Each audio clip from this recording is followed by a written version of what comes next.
it's time for Toker Talk Radio, the voice of the marijuana nation. What are you people? On dope? Where you can toke. I inhale frequently. Or you can talk. I experimented with marijuana and didn't inhale. Or you can toke and talk. 10 federal criminal penalties for possession of up to 1 ounce of marijuana. While we talk about toke on Toker Talk Radio. So, by the way, when it comes to pot, if you're 40 years old, you live in a log cabin in Oregon, you got 12 giant pot plants in your backyard, have a ball. Live from beautiful Portland, Oregon at Rolla J Studios. Hey, this is great. Just not cannabis. Plus your calls live at 971-533-7111. They're walking on their pants with their cap on backwards, listening to Enema Man and Snoopy Poop Dog. What's to keep somebody from getting all potted up on weed and then getting behind the wheel? Gateway theory doesn't work. It's a reality. Holland, is it real? Don't tease me. We're locking up people that take a couple of puffs of marijuana, and the next thing you know, they got 10 years.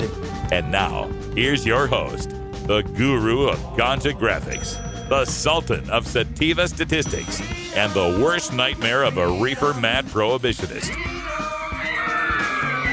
A polite, perspicacious, productive pothead with a propensity for PowerPoint. Radical Russ Belville. All right. Welcome back, everybody. Time for Toker Talk Radio. And the phone lines are open at 650-LEGAL-MJ. That's 650-534-2565.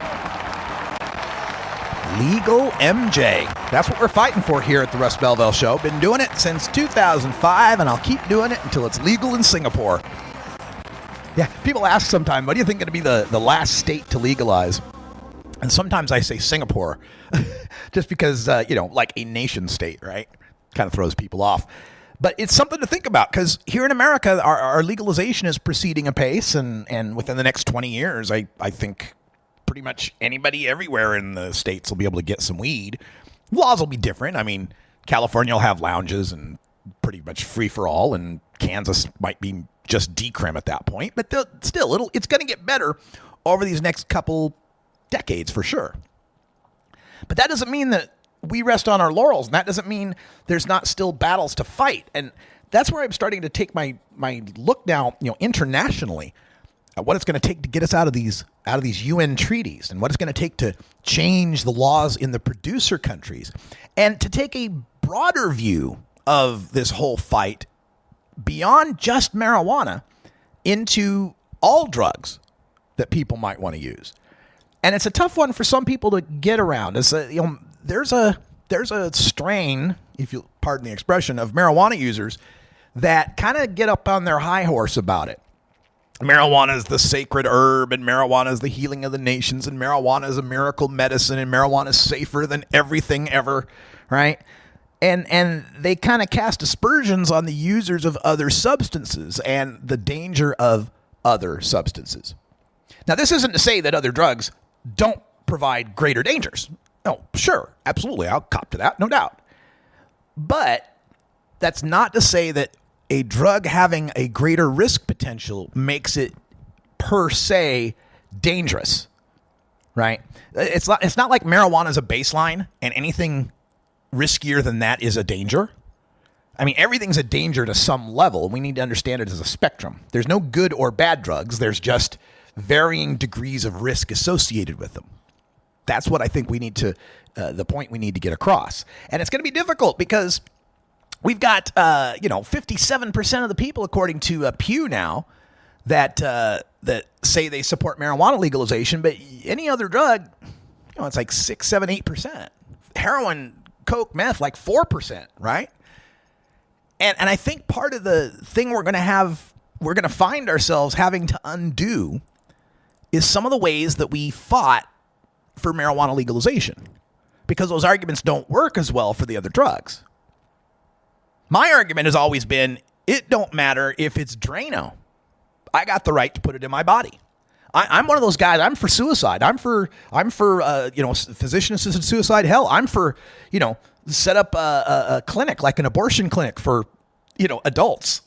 Like, just, hey, I'm done with life. Terminate me. I would. I'm your life, buddy. You want to end it? Your life. That's great. Do with it what you will. So with that perspective, it's not hard for me to switch right over to the other drugs. You want to do coke? You want to do meth? You want to do PCP? Great. Go ahead. Now, I might have some safety requirements. Clean needles, pure drugs. Maybe with the PCP you gotta be locked in a room or something. I don't know, but I would not restrict anybody from doing to their bodies what they want to do with their bodies. But everybody else who's fought for legalization, fighting for it on the hey, we could raise taxes or hey, it's safer than alcohol, those arguments aren't going to work as well when we're talking about drugs that very few people use that are actually dangerous. All right, we'll take a break. We'll be right back. This is the Russ Belville Show on CannabisRadio.com.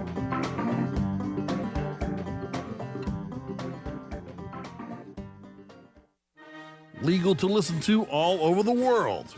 We're just not sure about France.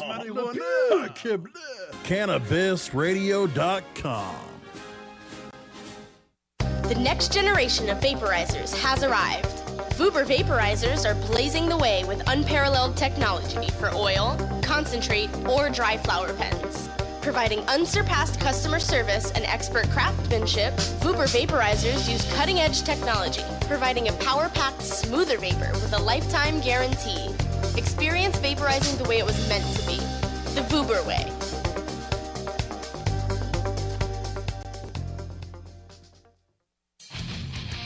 Mentions the Stoner Jesus Show podcast on CannabisRadio.com. And don't try to debate me on something. Motherfucker, I can't do many things well, but words are my shit. The Stoner Jesus Show, live Mondays, Wednesdays, and Fridays at 8 p.m. Eastern, 5 p.m. Pacific. Or find the Stoner Jesus Show podcast on demand at CannabisRadio.com and StonerJesus.net. Peace, bitches. You're not high. You're listening to the Russ Belville Show on CannabisRadio.com. We have to bring back law and order. Okay. Maybe you're high, too. When you are starting up a medical cannabis business, you want a fired-up lawyer who understands the needs of cannabis consumers. The law office of Lauren Vasquez is your fired-up lawyer for the cannabis industry.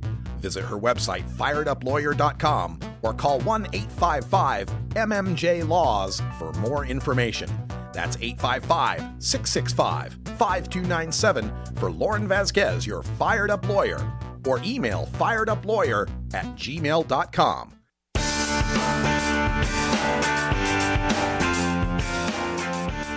I have a package here for Radical Rick. Is there a Radical Rick here?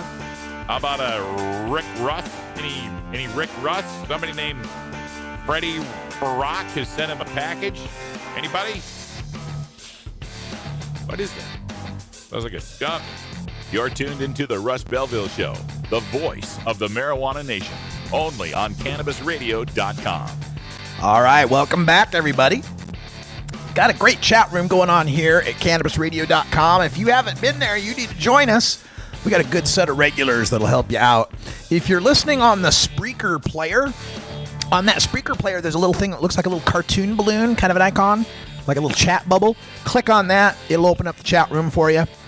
Also, shortly before I go on air, I tweet out the Spreaker link, and that's the one that goes straight to the chat room.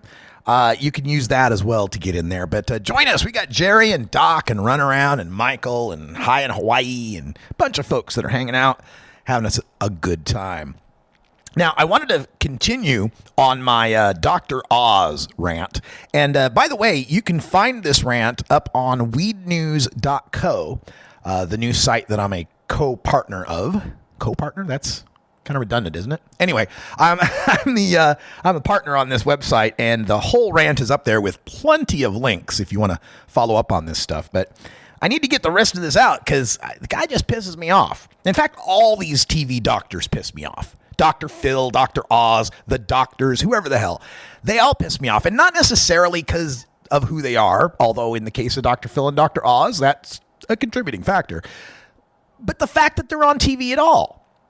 because I feel that the popularity of these shows is partially a function of our shitty healthcare system in this country. And the fact that people can't afford to go see a doctor. If they got a question or they're curious about something, they don't have a personal relationship with a physician and the money to be able to afford it to go just shoot the shit.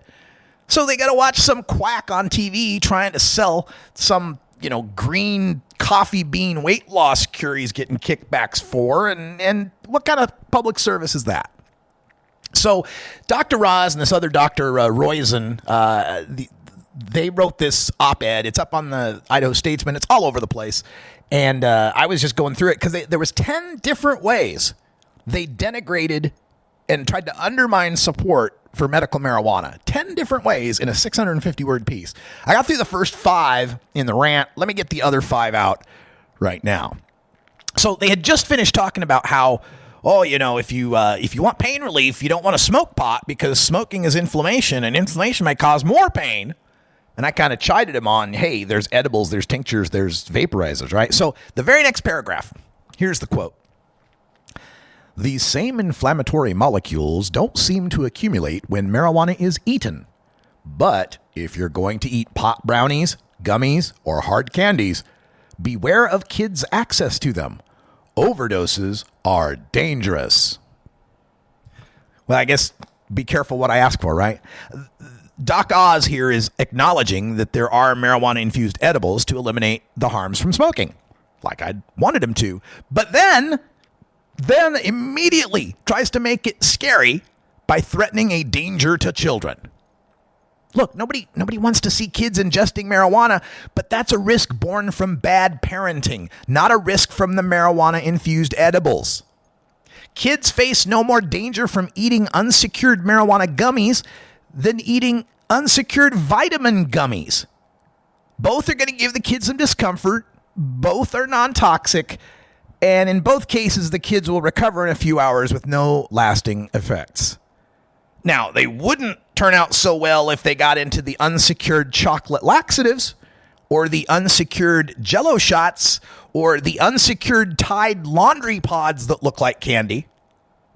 Funny how 48,000 kids under the age of 6 in this nation in 2014 went in for non-toxic gummy vitamins and other types of medicines like that. Somehow that didn't freak everyone out, but 47 kids under the age of 10 who got into some gummy bears in Colorado, that's a big problem. 1/1000th of the kids that are getting into the gummy vitamin stuff. The difference is that these irresponsible adults who let their kids get into the laundry pods, let them get into the cosmetics, all these other things that kids are 1,000 times more likely to be going to the hospital for. We understand it's the parent's problem. We blame the parent for letting their kid get into the easily opened, transparent package of drug-infused candy or laundry pods. But you get a few dozen kids made temporarily ill on a marijuana product, and oh no, it's not the parents that are the problem, it's the product itself. And boom, we're passing laws to restrict their shape, to reduce their potency, to label them, to ban their advertising, to stamp them with big old markings on them, and to require their packaging in opaque, child-proof containers. Which I'm fine with if that's what you required for the Tide laundry pods. Here's another quote from this piece. One study in the Proceedings of the National Academy of Sciences showed that frequent marijuana smokers lost 8 IQ points between the ages of 13 and 38. And even if they quit as adults, the researchers found the youthful indulger's mental ability did not fully recover. Fortunately, folks who start smoking pot as an adult do not show such a decline in IQ. And by the way, in this paragraph, it's the only paragraph in which he did all caps on one word. He did all caps on the word lost, and it's the only sentence that he ended with an exclamation point. And what Doc Oz is relying on here is Madeline Meyer's infamous 2012 study that followed 1,000 New Zealanders over 40 years. And when it came out, Oh, the marijuana prohibitionists, they finally had the evidence they needed to back up that stereotype of the stupid pothead. They threw that lost 8 IQ points right into the card catalog, and they've been using it ever since.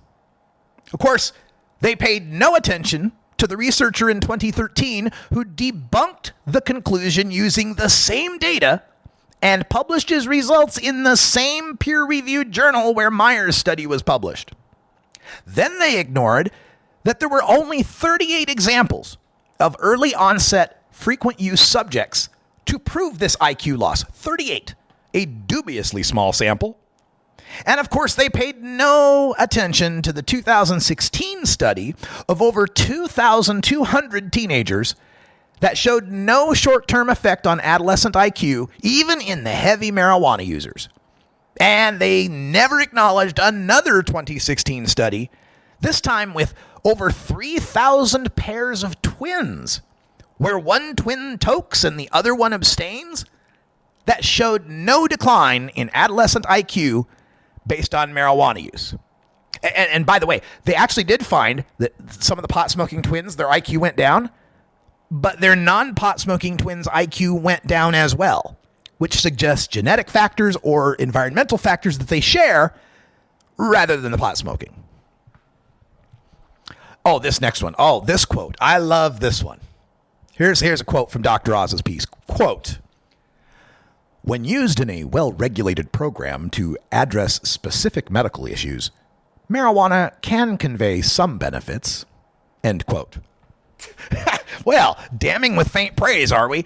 Look, Doc Oz here is trying to conclude this piece by being all fair and balanced because there's like 80% support for medical marijuana. If he didn't recognize some medical benefits, he'd lose what tiny sliver of credibility that Reiki-believing, pharmaceutical-shilling, weight-loss snake oil salesman may still retain. But how does a well-regulated program change the pharmacological effects of cannabinoids on medical issues? Why must one define bureaucratically which specific medical issues may be treated for marijuana to convey some benefits? Numerous medical issues are treated by marijuana because our bodies have receptors for the cannabinoid molecules in the plant. These external plant-based molecules that we call phytocannabinoids mimic our body's endocannabinoids, which are molecules we produce internally. These molecules help to regulate many of our bodily functions.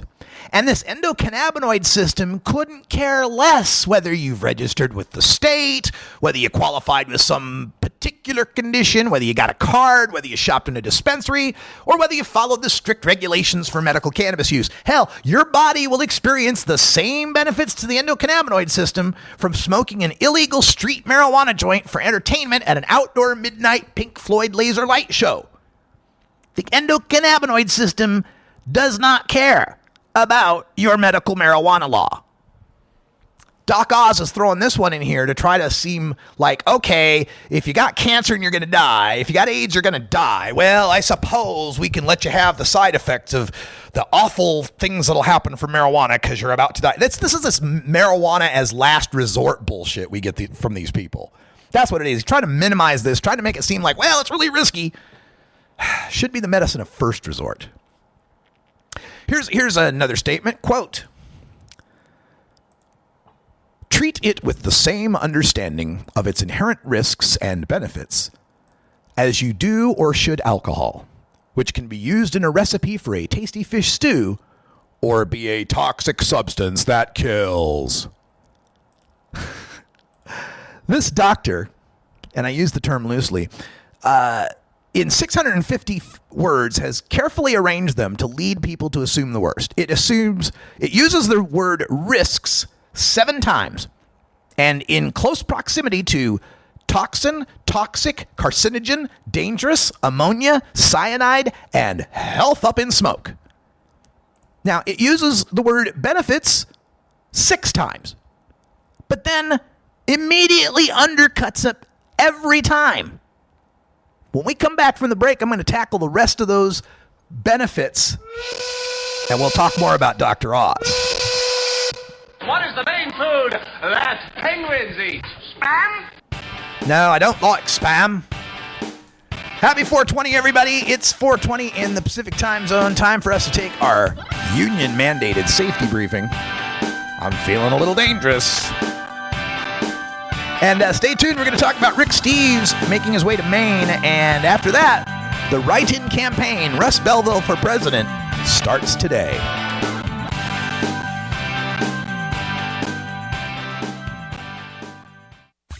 Being green is good. Growing green is good. Making green is great. CannabisRadio.com.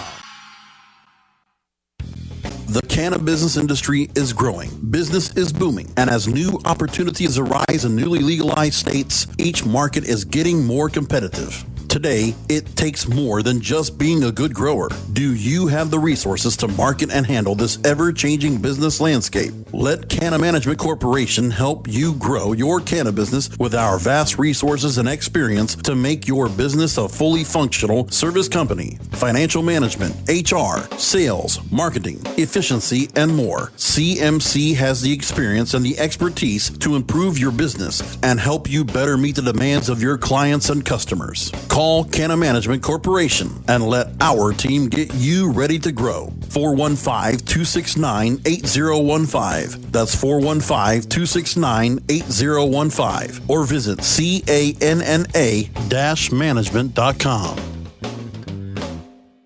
When I was in the Marines and I did fracture both my tibia and fibia, they gave me multiple painkillers, Oxycontins, Percocets, hydrocodone, painkillers.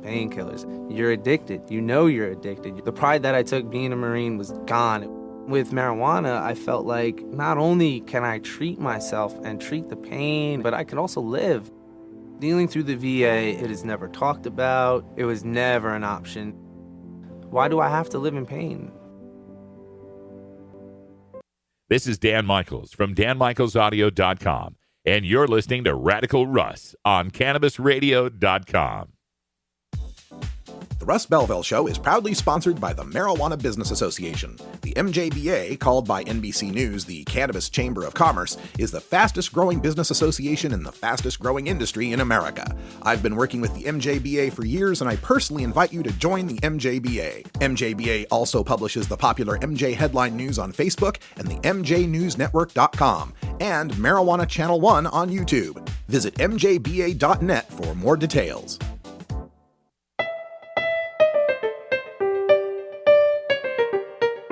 Remember, friends, there's more to life than marijuana. I just can't remember what it is. Why'd I come in here? This is the Russ Belville Show on CannabisRadio.com. Welcome back, everybody. Got a question from the chat room. Kathy wants to know why this story? Why this Dr. Oz story? Why am I going off on this thing? Well, the reason why is because it appeared in the Idaho Statesman, right? Like, if I was perusing Oregon Live, right, the Oregonians website for or the Cannabist, right? If I'm out on the Denver newspaper or I'm on the Oregon newspaper or Seattle newspaper, I probably wouldn't attack it so much, right? Because the comments section would have done it for me. Now, by the time you'd get there, on any of those stories like that, you'd go to the comment section, it'd be 50, 60 comments of people going, this is bullshit, here's the study, blah, blah, blah. I go out to the Idaho Statesman page, and there was one comment. Just one. And so I started typing out like, well, this is freaking ridiculous, blah, blah, blah, trying to add all the links. And I have this rule that, I'm a professional writer now, so that if I'm on Facebook or some website and I'm typing a comment and it gets more than 3 paragraphs long, I had to make an article out of that and get paid. So that's what I did. I started off this response on the Idaho Statesman's page, and then I realized, shit, this is going to be a good article, so I just wrote it all up. Because I can put so much more in the article, there's links, I can put in graphics and so forth. And then I go back to the Idaho Statesman and say, hey, this is bullshit, here's the response. And then not only do I have more information I can convey, but I'm also getting clicks. I'm getting Idaho Statesman feeding me traffic. So that's kind of why I went for this story. But the other part, you kind of nailed it. You said, is it just because so many people listen to these quacks? Yeah, it is. Because, we're deep in the weeds in this, pardon the pun, when it comes to marijuana policy and cannabinoid pharmacokinetics and so forth, right? We understand this very intimately. Most people don't. Hell, most pot smokers don't. But most people in general aren't pot smokers. Like 84% of the population doesn't smoke pot. And they got no clue. So when a Dr. Oz comes on, that's as close to an authority as they got, right? They don't know. That's why Sanjay Gupta was such a huge victory for us. Because people put a lot of stock into these TV doctors. All right, so that's why I'm attacking this. And let me just finish it up because I can't leave it unfinished. Again, in 650 words, 652 it was. In 652 words, these guys, Dr. Oz and Dr. Roizen, and again, this Roizen guy is another Reiki quack. But anyway, these guys, in 652 words, used the word risks 7 times. And every time the word risk was involved in that paragraph, other scary words were near it, like toxin, toxic, carcinogen, dangerous, ammonia, cyanide, health up in smoke, right? Risks, danger, toxins, cancer, Now, it used the word benefits 6 times. Close to balanced, right? You'd think 6 times for the benefits, but then every time a benefit was mentioned, it's undercut. Here's the 6 examples. 6 benefits he listed, but then immediately in that paragraph went and undercut them. Number 1, quote, there are around 1.2 million folks in 24 states benefiting from medical marijuana, but they're just a fraction of the millions of adults and kids smoking pot. All right, so let's minimize. Oh, yeah, lots of people getting, but very few of the people smoking pot are really getting any benefits from it. It's an implication. It's that negative space in the rhetoric that lets the listener fill it in with, oh, okay, so most people are getting harms. If only 1.2 million are getting benefits, then the ones that aren't getting benefits are getting harms. No, that's not the way it works. Here's the second one. He points out that medical marijuana can provide benefits of, quote, pain relief, stimulate appetite, ease Parkinson's symptoms, end quote. But then goes on to say that only may outweigh the health risks plain old pot smokers suffer. Like it's this cost-benefit analysis. Like, yeah, I'm losing weight and I got no appetite and I'm a 10 on the pain scale and the Parkinson's is acting up, but I better evaluate whether or not dry mouth might be a problem. Jesus. Third one, you may, quote, feel less back or joint pain, end quote, as a benefit of medical marijuana, but smoking leads to inflammation that may increase the pain. If it did, you'd stop smoking, right? Or you'd switch to vaporization. The fourth one, you can avoid smoking's inflammatory molecules by eating the marijuana.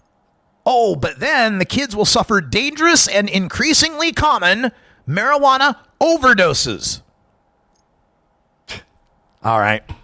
It's just not, here's some harm reduction, but be careful because it's like, here's clean needles, but don't leave them out where the kids will get into them. Well, of course you're not going to. God. The fifth one, he admits there may be medical benefits for diabetes, spasticity, nausea, and pain. Maybe, but only if your state passed a medical marijuana law and you qualify for a card. That's that paragraph where he talks about, well, under a well-regulated program for some, what are the regulations enter into it? Like, when I drink coffee, the caffeine works. It doesn't matter if I have a prescription for that, or I know there's caffeine in there, or I think caffeine works, or some legislator signed a law. It's caffeine. It goes to your nervous system and it works. Same with cannabinoids. They work whether you got a card or not.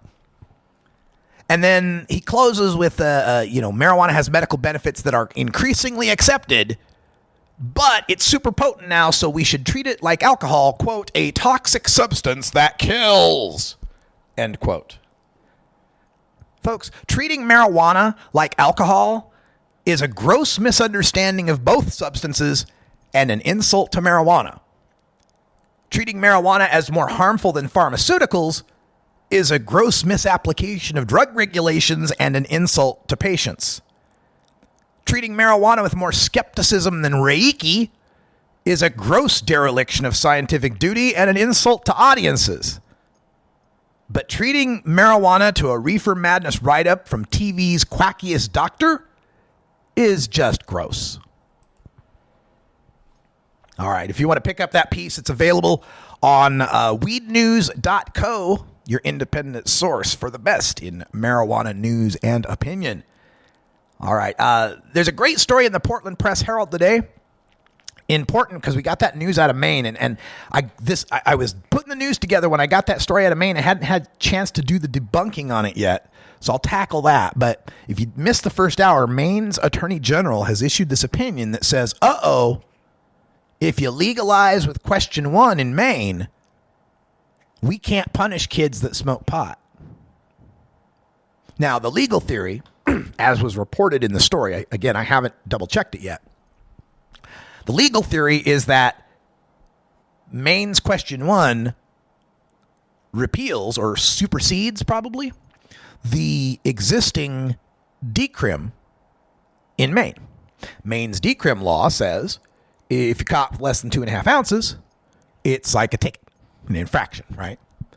And it's one of those things that doesn't, again, speculating here, that doesn't mention an age, right? It's like any person caught with less than 2.5 ounces. So you could be 2, you could be 200, you could be whatever age. We're just going to give you a ticket, right? And if I'm understanding what she's saying is that this law says it shall be legal for people 21 and older to possess 2.5 ounces. And that this law now supersedes and renders invalid other laws regarding that behavior. And so, and this is where I really got to get into and I've got the whole initiative, I'll dig deep into this. But then that theory would be, okay, you just superseded a law that punishes anybody of any age with a ticket. And you replaced it with something that says it makes it legal for people 21 and over to do it. What do we do then to the people under 21? Because there's no punishment left. There's no ticket left for any age. And we only legalize the 21 and up. So what? This is now, it's in a gray area. It's not legal for over. The law doesn't make it legal for people under 21 to smoke pot or possess it. But it got rid of the penalty for that illegal act. Now, if that's true, holy shit. Oh, man. If that is true, we are in trouble in Maine, people. We are in trouble in Maine. And I will, I'm going to be taking a deep look at this because it's interesting because the Maine situation is the only situation where the more liberal grassroots, well, I don't know if it's all volunteer, but the liberal grassroots effort went up against a more conservative, nationally funded marijuana policy project effort and won. It's the only place it's happened in all the history of marijuana legalization. And the script has always been the opposite. The script is always, there's grassroots activists who've been in the state, they've been working there for a couple decades. They've passed local ballot questions and non-binding referenda and have been the ones that have been testifying in the city councils and the state houses and working their ass off and throwing the parades and throwing the rallies and getting the education out there for decades. And then when it comes, their state's just ready to legalize, that's when MPP swoops in from Washington, D.C., after doing some polling, this polling that has now been seeded by all this local work that has gone so much into, changing the landscape there. And they jump right in, MPP jumps in, professional campaign, this is the way it's going to be done, my way or the highway, and activists either choose the highway or they get pushed out onto it. That's generally been the script. Now, I'm not saying this as a slight at MPP by any means. Politics ain't beanbag, people. This is like serious shit, and MPP's got a serious attitude about it being an incremental war, that this is a marathon, not a sprint, that you got to move forward and capture any territory you can in the war to try to gain more. And I've had numerous disagreements with MPP on this, on various aspects of their legalization plans. But by and large, over the 20-year history, they've done the most work to get the most marijuana freedom for the most people in this country. And it is politics, folks. There's a lot of ways they've done it, a lot of things that have happened that I shouldn't say a lot, but there have been a number of things that have happened and ways that it's been done that I'm not happy with at all. And, well, that's politics. That's the way it goes, man. Sometimes your best option is the least shitty solution, you know? Anyway, MPP's always had this history of jumping in, being the national funders, being the big boy on the block with the billionaire in the back pocket that could actually get shit done. And so then you have that internecine battle between the locals who run their more liberal initiative, whether it be Jack Herer in California, Arizonans for Mindful Reform in Arizona, Bay State repeal in Massachusetts, Issue 7 in Arkansas, Measure 80 in Oregon. I could go on and on and on. It always works this way, okay? Well, this time in Maine, this guy Paul McCarrier up in Maine with Legalize Maine wrote a more liberal initiative, managed to get the signatures necessary, and had the political standing to force MPP to choose his language rather than go with theirs. So if this little loophole thing sinks it, oh my God. This is the Russ Belville Show on CannabisRadio.com.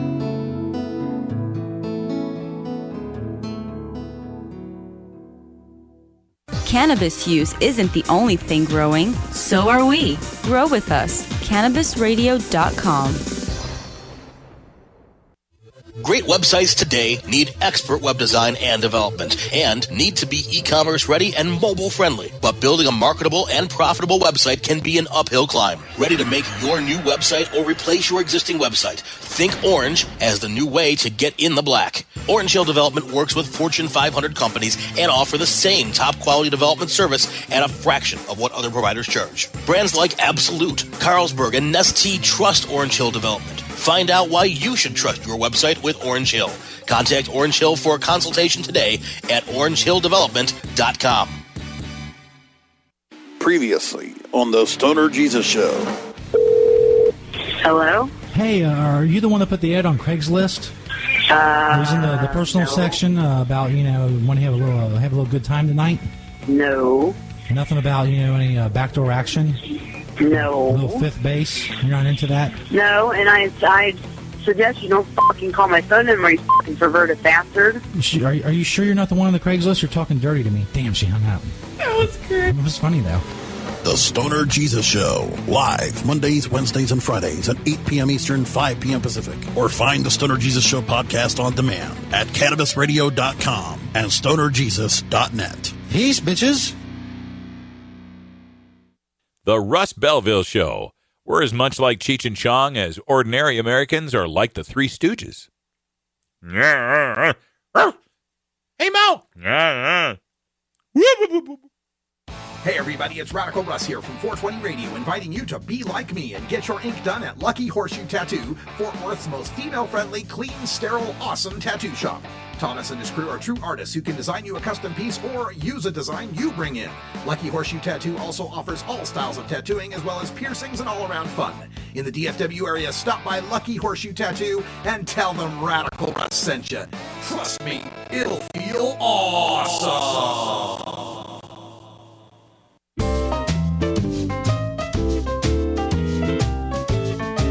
Pod 2.0.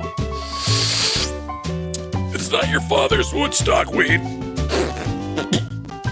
This is the Russ Belville Show on CannabisRadio.com. All right, I'm taking a look at some more reports at the Portland Press Herald. A spokesperson for the Attorney General's office there in Maine says, quote, the initiated bill purports to allow only people over 21 years of age to buy and consume marijuana.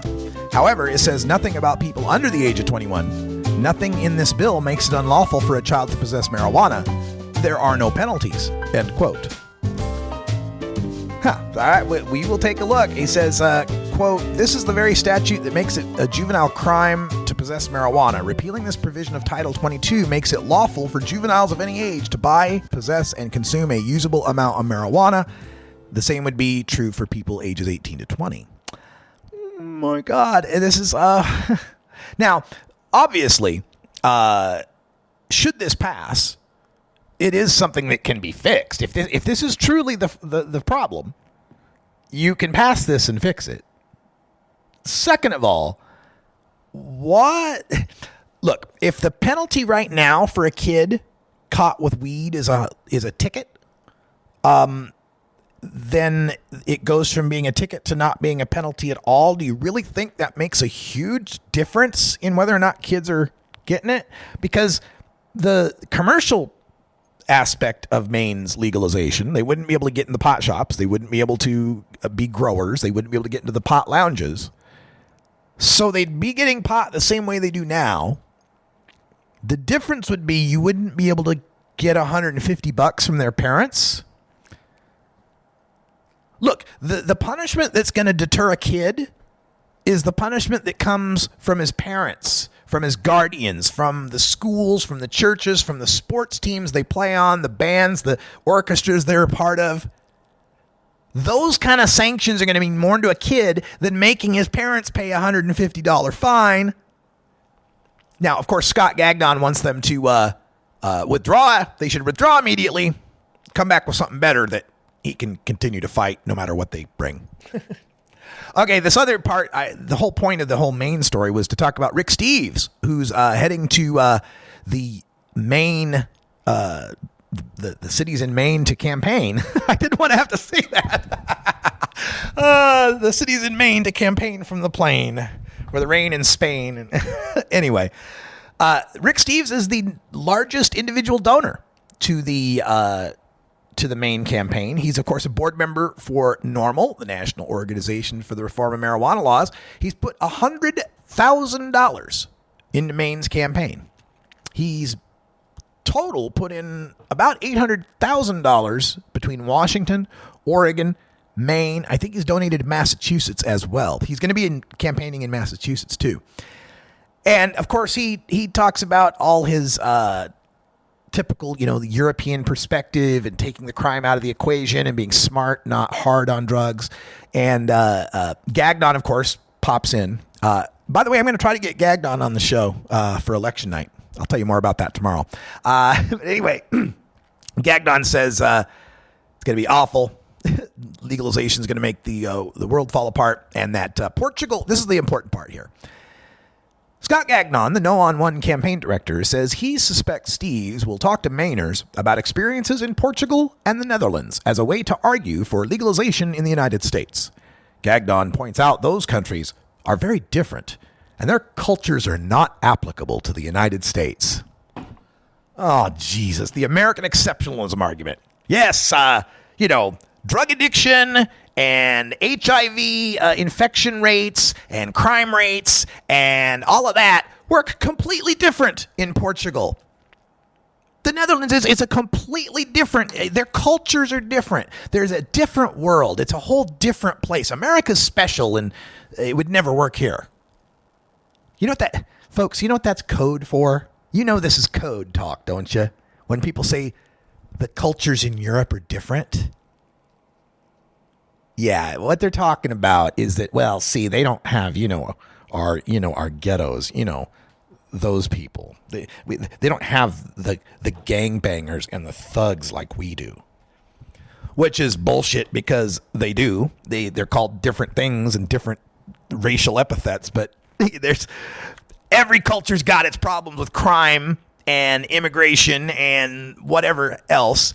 It does not change the fact that Portugal decriminalized personal possession of all drugs, has seen their addiction rates plummet, has seen their HIV rates plummet, has not seen their murder rates plummet, have not seen the predicted harms that anybody like you predicted would happen.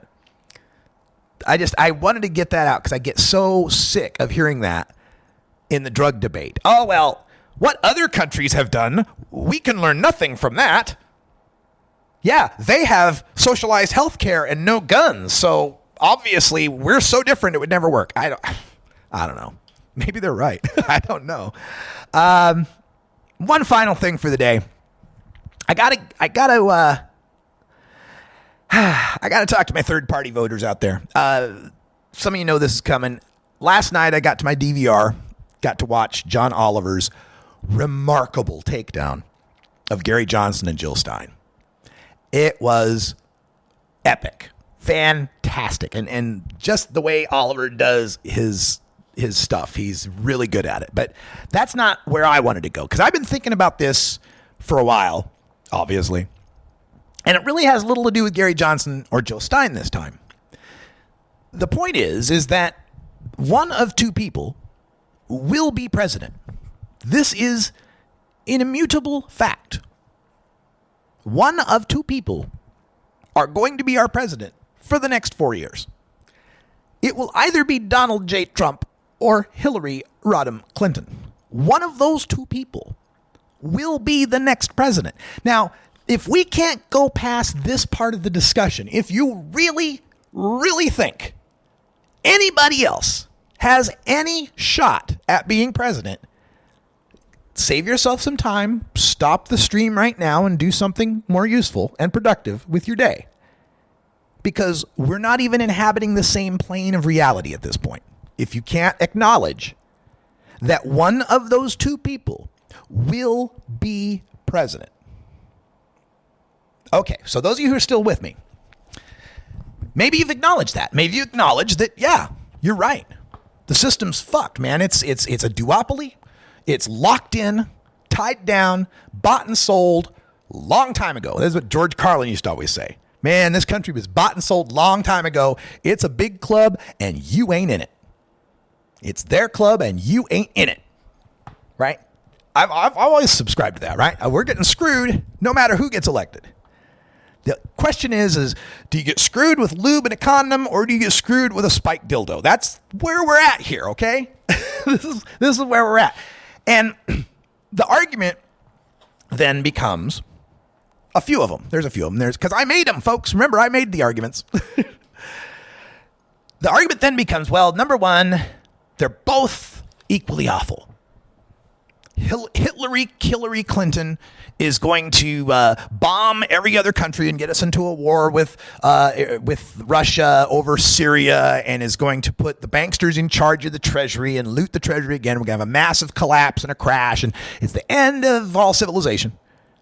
Or you're on the other side. You're like, Donald Trump, my God, serial liar, serial sexual predator, bankrupted every business he is ever a part of, openly basks in racism and endorsements from white nationalists, xenophobia, hatred of Islam, hatred of women, hatred of the disabled, whoever gets in his way, blah, blah. You could go on that rant too, right? So they'll use that. Third-party people, they'll say they're equally bad, despite the fact that is statistically improbable as hell. There are 320 million Americans, and of those that are eligible to run for president, got to be 35 and over, naturalized citizen, natural citizen, or born in the United States. Well, not in, but whatever, right?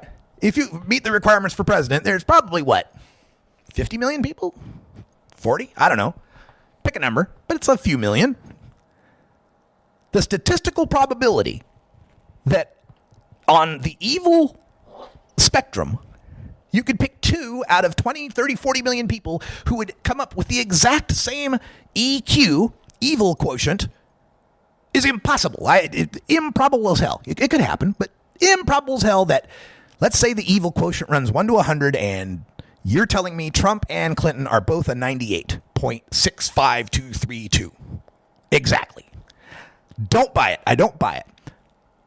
One may be worse than the other in this respect, and one may be worse than the other in that respect. And there might be a faster damage that happens under one, or a more lasting damage that happens under the other. But you can find a metric. You can find something. Even in your perspective, dear listener, in your perspective, you can find something that would break the tie. For me, it's pretty easy. The tie is broken for me by the deplorables. The tie is, Trump doesn't bother me so much as, oh my God, if he became president and I had to go back to Idaho and see all my redneck uncles and redneck cousins during a Trump administration and have to deal with that during Thanksgiving dinner, oh my God. That's enough to break the tie for me. I figure when white nationalists and supremacists are saying, this is our guy, he speaks for us, it's a warning sign you ought to take seriously. Now, but again, I'm going to go in this with an open mind here. I'm going to say, let's even pretend they're both equally evil. Let me cede that ground to you.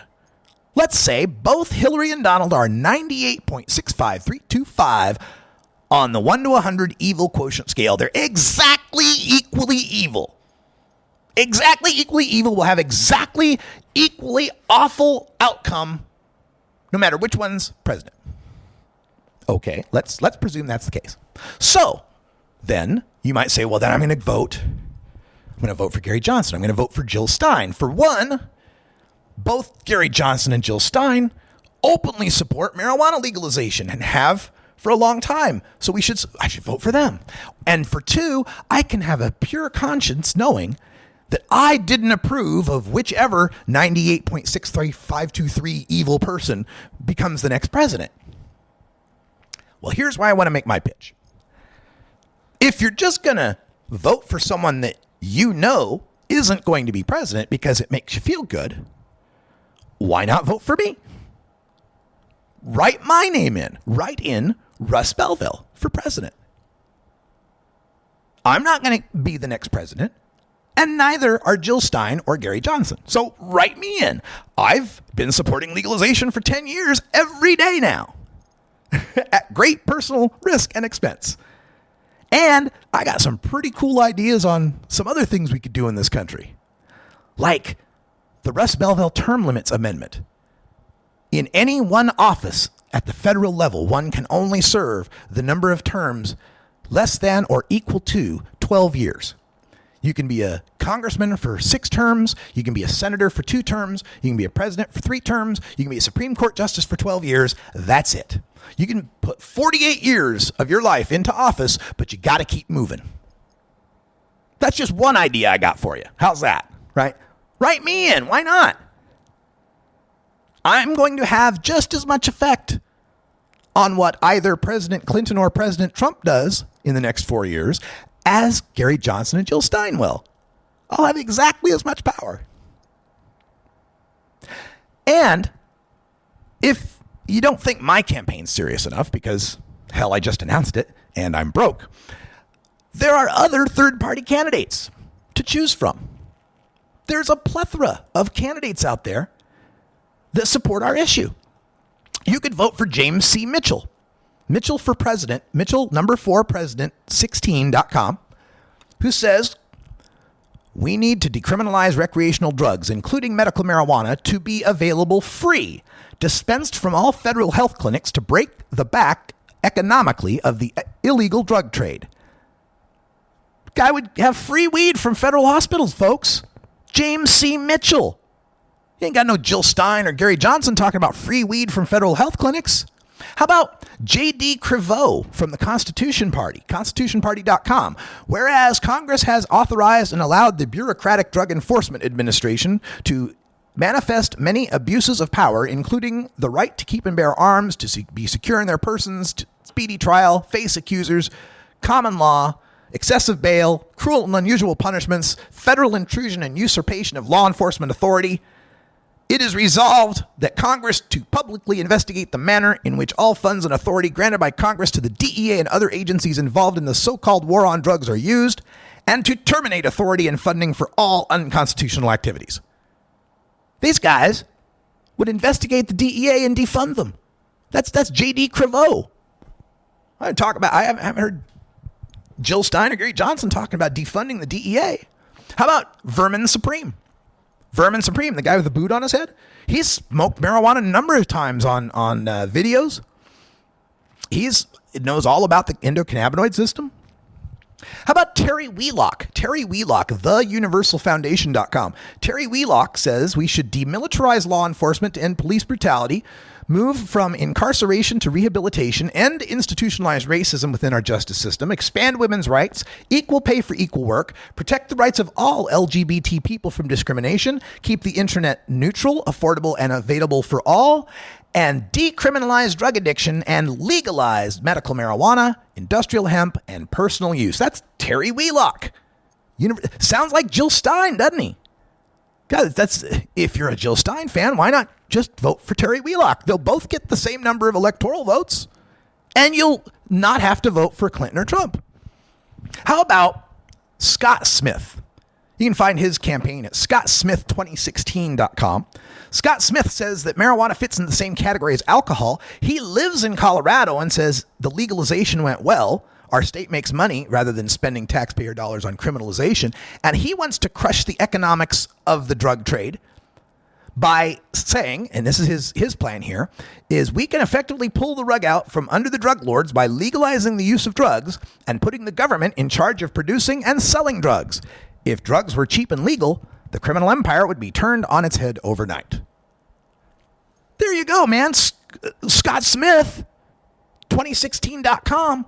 He's going to have the government, the post office, bring you your weed, bring you your, more than they do now. They can, you get your weed from the post office, man. How about, you don't want to vote for Clinton or Trump. I understand. Chris Keniston, 2016.com. He says, my position on marijuana legalization is not a platform issue. Forgive me for saying so, but it has become a predictably cliche third-party battle cry. I understand it's an important issue for many Americans, but I don't consider it among the most serious issues facing the country. That said, I do support federal decriminalization and opening marijuana for legitimate medical research. Like alcohol, states should decide how to legalize, intoxication limits, etc. He also wants to remove barriers to hemp agriculture. There you go. Chris Keniston, 2016.com. Now, maybe though, you like Jill Stein. You like these guys are great and all, but you like the idea of Jill Stein because, Hillary's running for president, but you don't want her to be the first woman president. But you would like to see a woman president. That would be pretty damn cool.